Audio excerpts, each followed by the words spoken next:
Uniendo Distancias, un podcast de divulgación de UNED Calatayud. Hola, soy Esperanza Sánchez. Bienvenidos a un nuevo capítulo del podcast de divulgación de UNED Calatayud. Hoy repasaremos la actualidad del centro y recibiremos valiosos consejos sobre cómo estudiar y preparar los próximos exámenes. En el marco del curso sobre competencias de dirección y liderazgo en el ámbito educativo, charlaremos y reflexionaremos con su coordinadora, Gabriela Topa, catedrática del Departamento de Psicología Social y de las Organizaciones de la UNED. Para terminar, entraremos en el mundo de los epigramas a través de la obra del ilustre bilbilitano José Verón dentro del Club de Lectura Marcial. Actualidad UNED.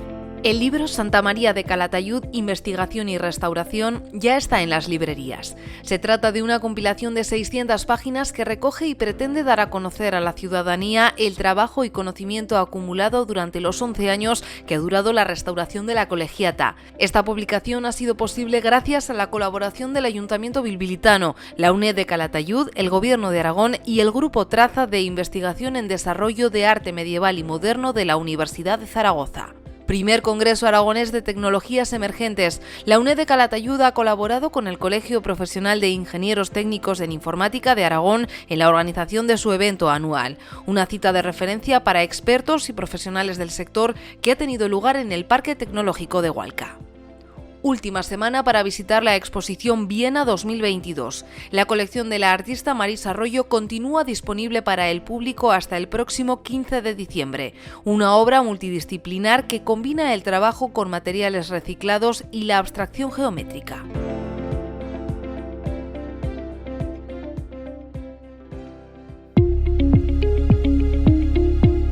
Llega el momento de conversar, escuchar y reflexionar.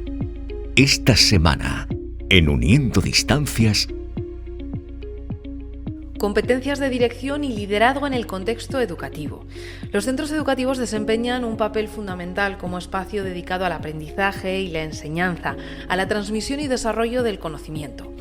Pero a estas funciones básicas hay que añadir otras no menos importantes, como la socialización de los individuos, la transmisión cultural, la formación ideológica o la preparación de la vida adulta, entre otros asuntos. Su misión es, en definitiva, el desarrollo integral de los estudiantes.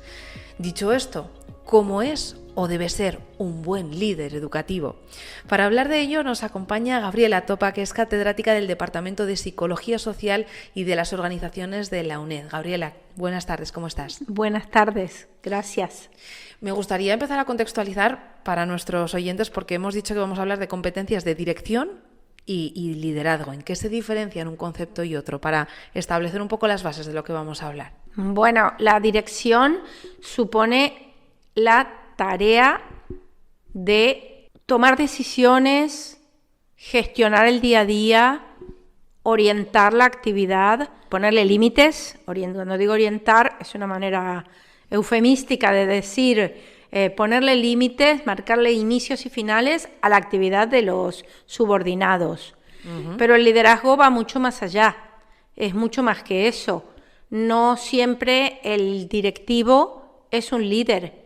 El líder, de alguna manera, muestra un camino, conecta con las expectativas de los seguidores, de los miembros de su equipo y es capaz de ayudarles a entusiasmarse con un proyecto y a dar el máximo de sí en pos de la consecución de ese proyecto. Y el líder y el directivo, a veces en una organización, no necesariamente coinciden. El líder me da la sensación, por lo que explicas, que tiene más que ver con, no sé si con las capacidades, con las habilidades, con cómo es una persona y no tanto las obligaciones que tiene. ¿Puede ser? Bueno, el problema fundamental es que muchas veces los directivos no son auténticamente líderes, es decir, ni han sido formados para serlo, ni están interesados en serlo. Pensemos en una empresa de mediano tamaño en la que a lo mejor el directivo es un ingeniero industrial. Ese señor aprendió una serie de competencias y adquirió una serie de conocimientos de tipo técnico, pero nadie le enseñó cómo gestionar personas, cómo comunicarse eficazmente con ellas, cómo reconocer los problemas que las personas tienen en la ejecución de la tarea en el día a día. Y en el contexto educativo pasa algo parecido.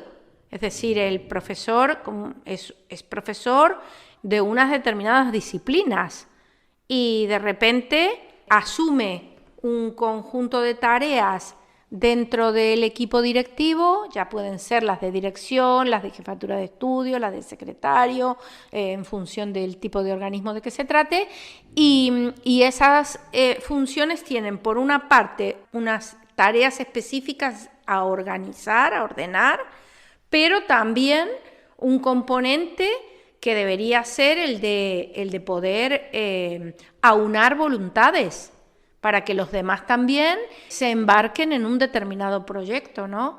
En el curso que hemos estado desarrollando en el centro de Calatayud, uno de los asistentes, que era uno de los participantes, de los alumnos, digamos así, que es un director de un centro, usaba la imagen de un transatlántico.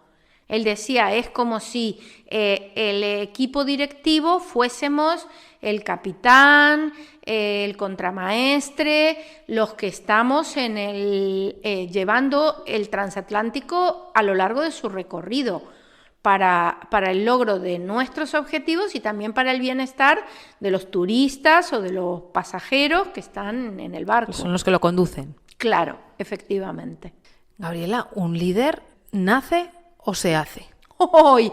Eso, para responder a esa pregunta hay ríos de tinta, porque durante muchísimo tiempo la idea predominante era que el líder nace. Es decir, esa figura del líder clásico de película, ¿no? Un líder de un ejército, una persona carismática, ¿no? Efectivamente, la idea de que el liderazgo está en función de una serie de rasgos de personalidad o de características individuales que no se sabe por qué algunas personas tienen y otras no. Y normalmente está asociado a, cuando escuchas a la gente que defiende estas posturas, te habla de las situaciones de emergencia. Te dice, yo me acuerdo que mi padre a veces me decía eso. Pues mira, es muy fácil saber qué pasa con un líder. Tú observa, por ejemplo, si hay un accidente y de repente 5, 6, 10 personas se reúnen alrededor de la víctima, del accidentado, del que tiene el problema. Entonces, de repente alguien, todos son desconocidos, no se habían visto nunca antes, pero de repente alguien dice, hagamos esto. Llama a emergencias, apártalo de la carretera, hazle un torniquete para que no se desangre. Y ese señor a lo mejor, claro, y ese señor a lo mejor no es un sanitario. Entonces, la primera respuesta que te surge es, vaya, ¿y este qué tiene? Que yo no tengo. ¿No? Y luego, bueno, la reflexión ha ido llevando a que en las organizaciones, en los contextos por lo menos organizacionales, es más complicado que eso, no es tan simple como, a ver, aquí viene el iluminado de turno, y de lo que se trata, por eso durante muchísimo tiempo, de lo que se trataba era de elegir al líder. Había que ser capaz de identificar esa expresión de quién tiene madera de líder. El que tiene madera puede ser que no esté tallado, pero por lo menos tiene buena madera.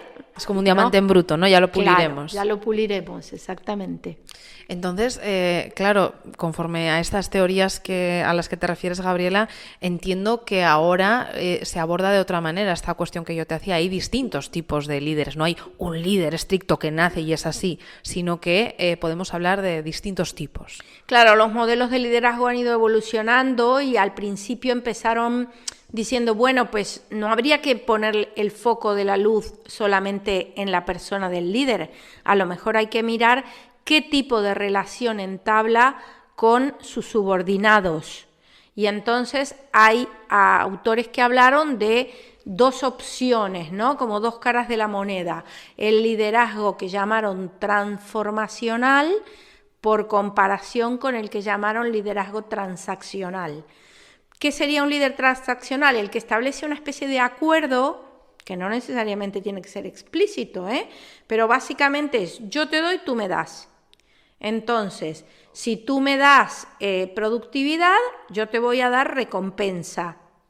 Puede ser tangible, pero también puede ser intangible, es decir, puede ser aprobación, elogios, palmaditas en la espalda, etcétera, ¿no?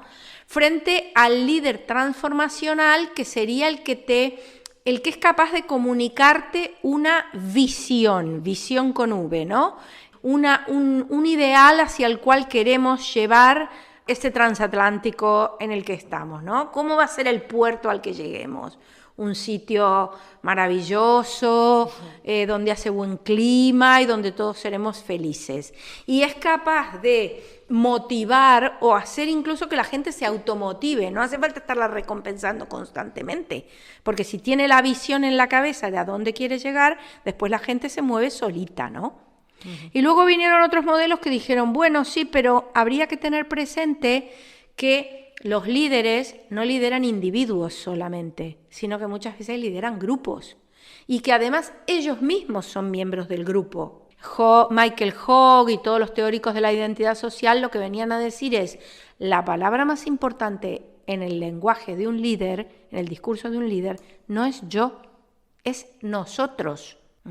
Es nosotros. ¿Por qué? Porque si el líder no es que ficticiamente se muestre como un miembro del grupo, sino que realmente sea uno del grupo, y cuanto más representativo del grupo sea, mejor, pues entonces va a poder encarnar esas necesidades, expectativas y valores del grupo, y será percibido como un líder más eficaz, ¿no?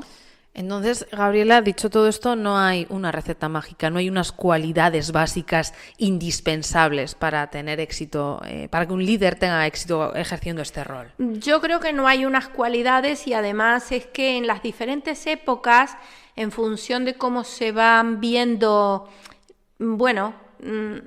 la realidad, se pone el acento sobre unos elementos o sobre otros, ¿no? En unos momentos en lo individual, en lo relacional, en el grupo, en lo emocional versus lo cognitivo, lo intelectual o el pensamiento.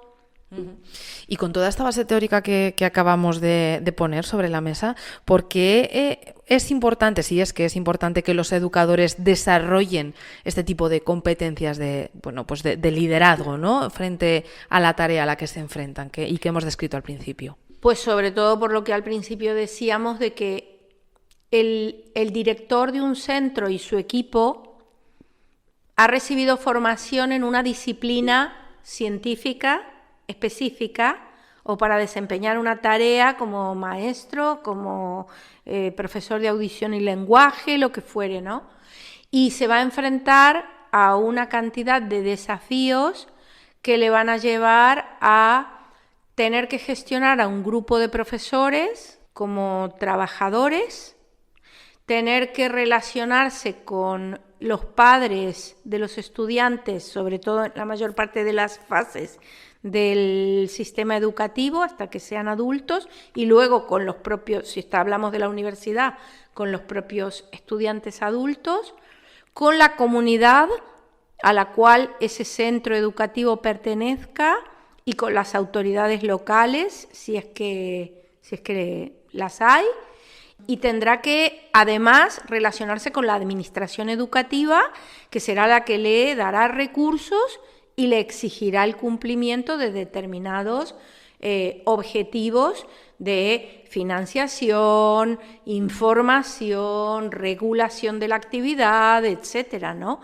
Entonces, todo eso no lo va a poder hacer ni uno, ni dos, ni cinco que formen parte del equipo. Tendrá que aunar las voluntades de todos para que entre todos se haga un proyecto común y no sea eso, como se suele decir a veces vulgarmente, una olla de grillos, es decir, cada uno tocando su música y todos en desarmonía, ¿no? Y eso es muy difícil porque el director del centro y los directores en general y los jefes de estudio y los secretarios no han recibido formación específica.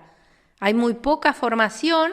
En el año 2014, en noviembre, el Ministerio publicó un Real Decreto sobre la formación continua de los equipos directivos, que entró en vigor en 2015, y entonces comenzaron los cursos de formación para el desarrollo de la función directiva, llamados así o más o menos parecido, y comenzó a exigirse el realizar esos cursos, la UNED oferta 1, y las administraciones educativas también tienen su oferta, para que se pueda acreditar esa formación a la hora de presentarse a los procesos de selección de los equipos directivos, pero eso es relativamente reciente, no ha cumplido todavía 10 años. Claro, 2014 has dicho. Claro, sí, entró en vigor en 2015 y a partir de ahí recién se empieza a ofertar esa formación, pero es una formación, diríamos, básica, es decir,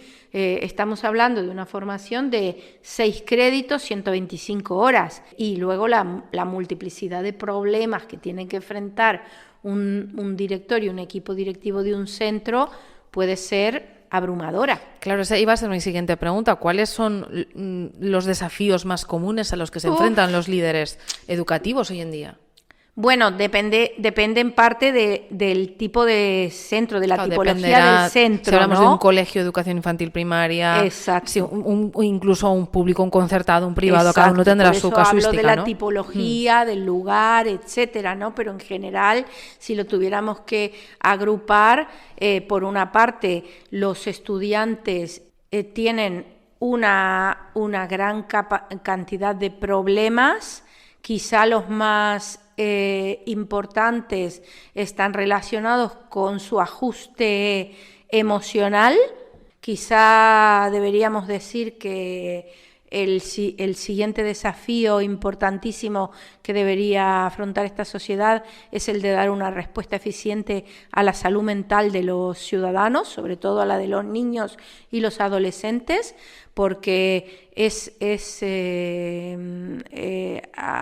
asusta ver la cantidad de niños y adolescentes con problemas de autolesiones, intentos de suicidio, agresiones entre unos y otros, de todo tipo, incluso sexuales, y toda esa problemática pone en segundo plano el problema del rendimiento académico. Porque si tú tienes un adolescente que llega al cole llorando, angustiado, lo de menos es que no sepa analizar sujeto, verbo y predicado. ¿Cómo te pones a explicarle eso y pasas completamente de su problemática, ¿no? De que el fin de semana intentó suicidarse. Uh-huh. Y eso por un lado. Luego, por otra parte, la gestión de los equipos de personal, porque no hay que olvidar que por lo menos en lo que se refiere a la enseñanza pública, que es un porcentaje muy importante de la educación en España, la temporalidad, aunque ahora mismo se está intentando reducir y se han hecho esfuerzos en ese sentido, también con el empujoncito que ha dado Europa, la temporalidad es un problema muy importante porque es muy difícil gestionar una plantilla de la que no para de rotar. Claro, en la cual un porcentaje muy importante de la gente no está de manera estable en el centro, ¿no? Y luego, por otro lado, el poder dar respuesta a las demandas de la administración educativa, que no necesariamente están alineadas con las emergencias que van surgiendo cada día en el centro. Es decir, la administración educativa puede tener sus propios objetivos y a veces no necesariamente van en línea con lo que son la prioridad cotidiana del centro, porque tú tienes un problema. De repente tu problema es la agresividad entre los alumnos y la administración educativa tiene otro, ¿no? Y luego cómo apoyar y no enfrentarse y que se sientan escuchados y se sientan atendidos también los padres, que hay que entender que en determinadas regiones y determinados sectores los padres tienen una situación muy difícil. Uh-huh. Y recurren al centro educativo de cualquier nivel como si eso fuese una especie de depósito O sea, ven en el centro educativo una herramienta, diríamos así, que les brinda el apoyo social para el cuidado de sus hijos que no tienen de otras instancias. Pero el centro no está para eso, porque el centro a lo mejor, el centro no es una guardería o un depósito de niños, simplemente, ¿no? El mes pasado hablábamos de esto precisamente con Jesús Padilla y recomiendo a los oyentes que no lo hayan hecho que escuchen el capítulo del pasado mes de noviembre. Claro, tenemos que compaginar pues esa tarea de educar en geografía, en matemáticas, en lenguaje, en lo que toque, pero al mismo tiempo gestionar las emociones de los alumnos y muchas veces hacerlo con un equipo que, bueno, pues es que a lo mejor tengo un profesor que viene para una semana o que viene para un mes. ¿Qué tiene que cambiar? No sé si es la formación de los docentes, si tiene que cambiar la estructura del propio sistema educativo, si son ambas cosas, si también tendría que haber más un apoyo con profesionales externos de los centros, no lo sé, porque planteas un escenario muy complejo, Gabriela. Sí, yo creo realmente que llevo muchos años pensando en ello, a mí me quedan 8 años de trabajo y siempre he pensado que algo que no podré hacer, que es crear una especie de asociación o de ONG o de centro, cuando me jubile, que pudiera facilitar el acceso a la salud mental o a los profesionales que colaboran con la salud mental para los niños y adolescentes de zonas más desfavorecidas. ¿Por qué? Porque si tienes un niño, por ejemplo, un adolescente, un niño de primero de la ESO, una niña de primero de la ESO, que intenta suicidarse y la familia va al centro de salud y el médico la deriva al psiquiatra, el psiquiatra de salud mental, y esto que digo depende de la comunidad autónoma de donde vengo, de Madrid, no sé cómo será en otras, a lo mejor en otras es mucho mejor, le da turno para dentro de 3 meses. Y entonces, ¿qué haces tú, mamá, que trabajas y que dejas a los niños solos y bla, bla, con una persona que está teniendo autolesiones o intentos de suicidio y que le dan una cita para dentro de 3 meses? Si tienes recursos, recurrirás a un sistema privado. Pero es que ahí el que más cerca está es el profesor, entonces. Claro, pero el así. Profesor y el psicólogo del colegio y la orientadora del colegio, que es una psicóloga, o la PT, la profesora terapéutica, o los diferentes perfiles que existen, no son personal de salud mental. Primero que no podrían, porque piensa, por ejemplo, que vamos a poner un ejemplo, en una zona poco favorecida del sur de la Comunidad de Madrid, por ejemplo en Parla, un instituto de educación secundaria puede tener 1.200 estudiantes y tiene 1 o 2 orientadoras. Esas personas no pueden llegar ni a diagnosticar los problemas, muchísimo menos a tratarlos, y además no es su competencia tratarlos. En todo caso sería diagnosticar aquellas situaciones muy graves y derivarlas, pero muchas veces es que no necesitan diagnosticarlas porque los niños vienen llorando a golpearles a la puerta, pero claro, ¿qué haces frente a eso, no? Y no es que no te importe, sino que es que no tienes recursos para atender eso, ¿no? Entonces, respondiendo a la pregunta, o intentando de alguna manera responder a la pregunta, es un problema muy, muy serio el gestionar el bienestar psicológico de los estudiantes de todas las edades, y en realidad, si me apuras, te diré que no es la competencia principal del centro educativo.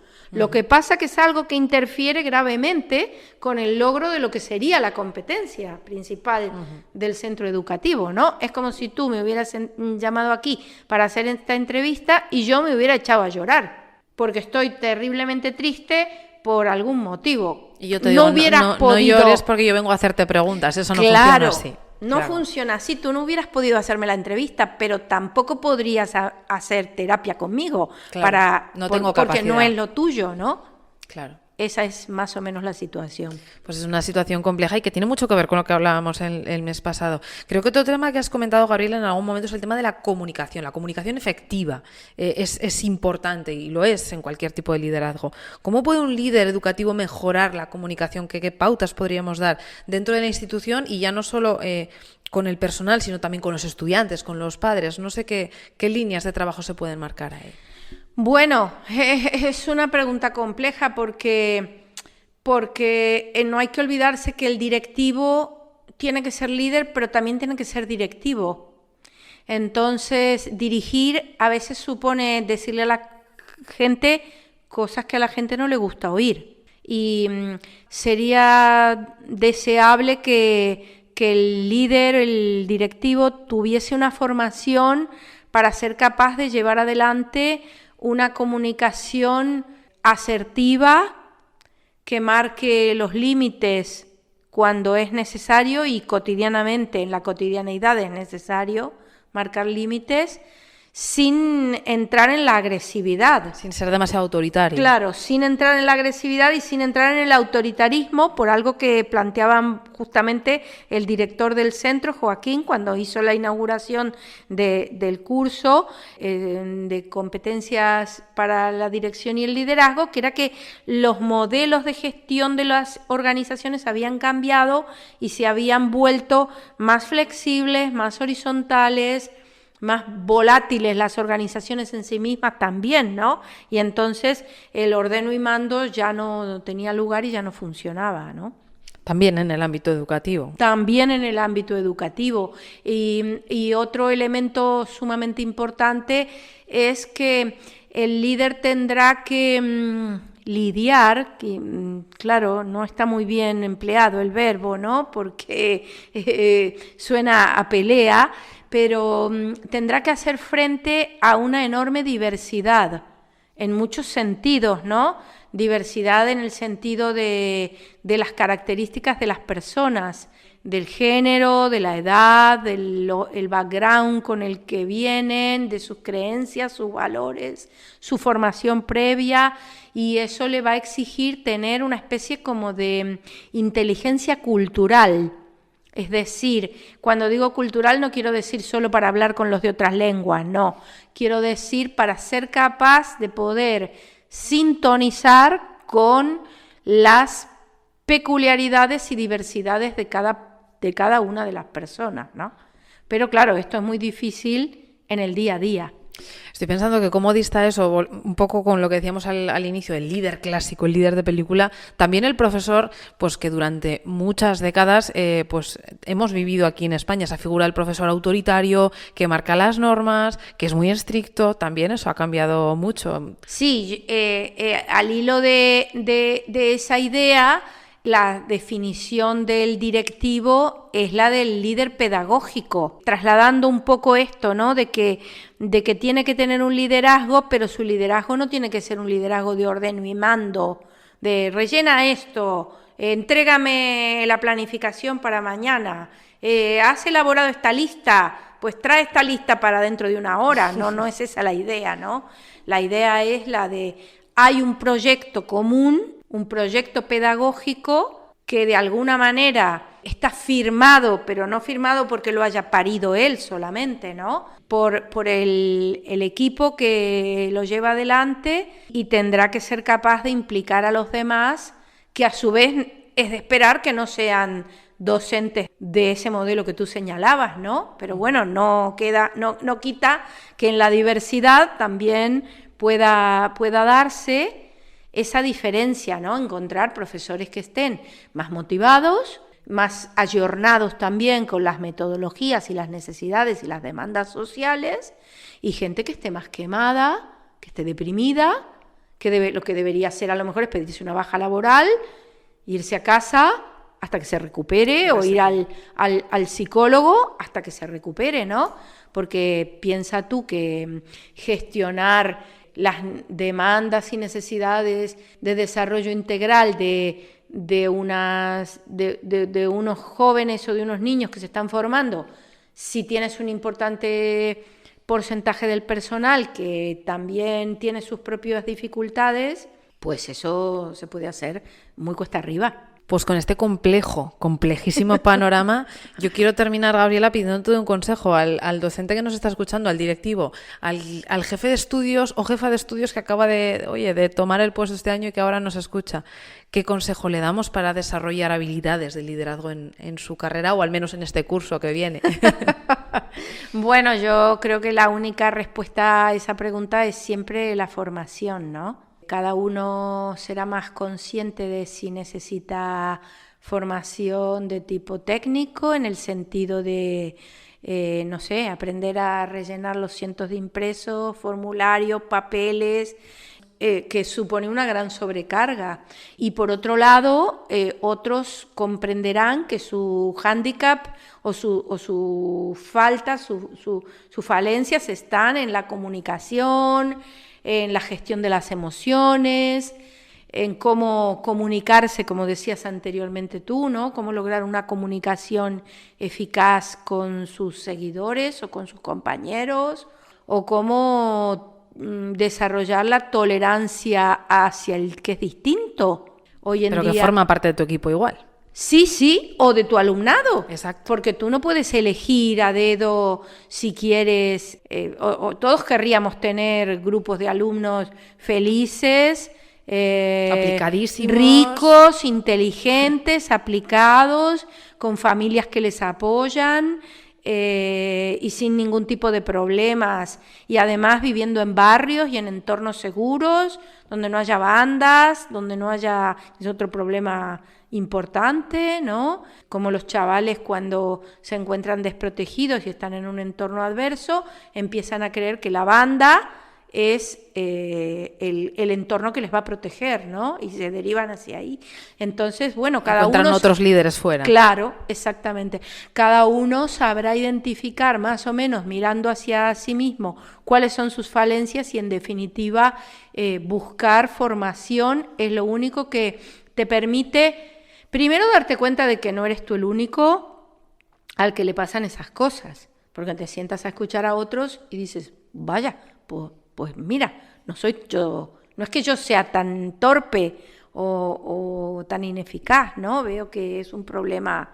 Y luego también recibir apoyo de los demás en el sentido de decir, pues nosotros lo hemos enfocado por aquí, lo hemos enfrentado de la otra manera, y luego formación técnica específica para aquello que te haga falta, ¿no? Y sobre todo, bueno, no desatender a las señales que te da incluso tu propio organismo, porque en el momento en que tú empieces a sentir pues estas señales corporales, ¿no? No duermo bien, tengo problemas físicos, tengo gastritis, etcétera, es momento de empezar a decir, algo no estoy haciendo bien, algo no estoy gestionando adecuadamente, ¿no? Y tengo que buscar ayuda.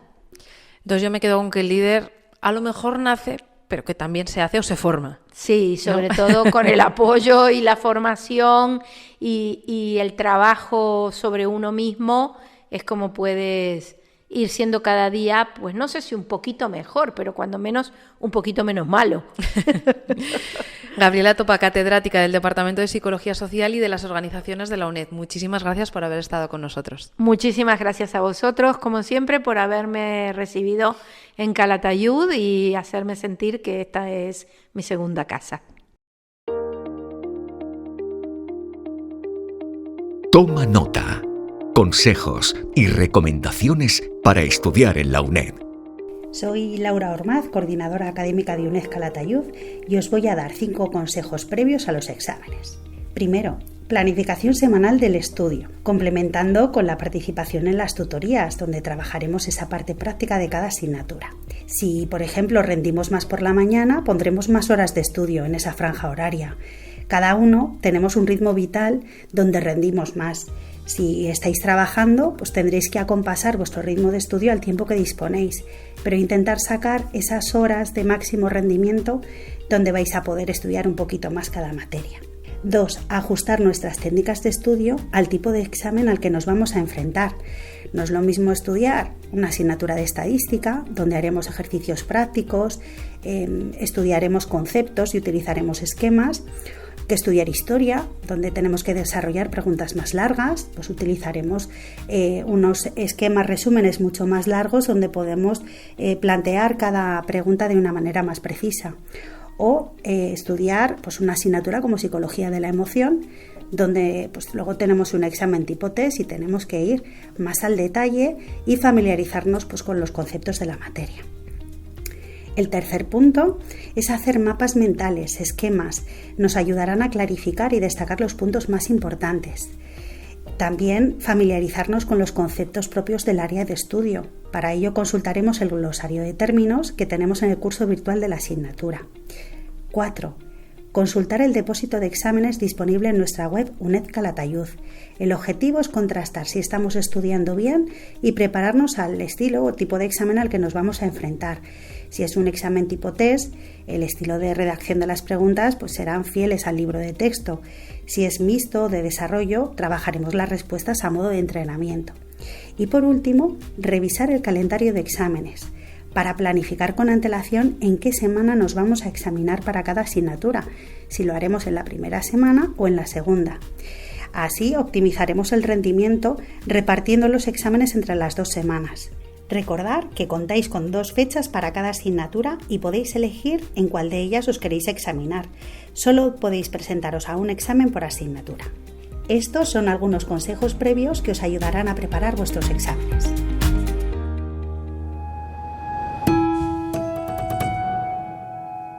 Arte, música, cine, literatura y mucho más. Agenda UNED. Satirologio, la colección de epigramas del bilbilitano José Verón, ha protagonizado la segunda sesión del Club de Lectura Marcial, conducida por Emiliano Coello, profesor contratado doctor de Literatura Española y Teoría de la Literatura. Me parece una obra con mucho interés, ¿no? Y es parte de una tradición importante, ¿no?, que es la literatura epigramática, que se remonta sobre todo con el modelo de Marcial. Es una obra que rinde homenaje a esa tradición, pero que al mismo tiempo se separa y es original con respecto a ella, ¿no? Porque de Marcial se toma esa mundanidad que tiene el poeta romano, etcétera, y de la literatura emblemática de los epigramas de la literatura del siglo de oro español se toma también el contenido moralizante. El creador polifacético y medalla de plata de la UNED Calatayud demuestra en esta compilación su maestría en el manejo de la palabra. Una magistral reinterpretación de este formato que sigue la estela del escritor romano de origen bilbilitano que da nombre al club de lectura, Marco Valerio Marcial. Marcial es un escritor que causó mucho revuelo en la literatura romana de la época porque se le acusaba incluso de ser demasiado vulgar. Escandalizaba a Marcial, ¿no? Mientras que Pepe Verón es un tono mucho más neutro. Se puede rastrear un doble enfoque intertextual con la literatura epigramática, como hemos dicho, e intermedial, en el sentido de que la poesía dialoga con los medios de comunicación, con los mass media, que son también propios de su época, con Internet, con las redes sociales, y es también, en cierta manera, una labor muy interesante porque es una crítica sibilina a una cultura de masas que en cierta manera nos ha invadido, ¿no?, y de la que ya no podemos salir, y de la que el poeta se distancia de un modo muy elegante, ¿no? Siguiendo la tradición de Marcial, Verón mantiene sus alusiones a los clásicos romanos, pero lo hace desde el siglo XXI, con hilos argumentales y referencias de plena actualidad. ¿A qué velocidad vertiginosa, oh Cáspulo, transmites tus mensajes? Dominas con destreza magistral el idioma lisiado de los teléfonos pequeños. No escribes qué sino K y algunas veces Q, como si los relativos no existieran, y abrevias tus escritos miserables sin saber ni entender qué significan las elipsis. Textos raudos los tuyos, apresurado Cáspulo, voces rotas con terca alevosía, los mensajes espurios de los teléfonos pequeños, tan necesarios para ti, están asesinando a las palabras. La próxima sesión del Club de Lectura tendrá lugar el día 29 de enero.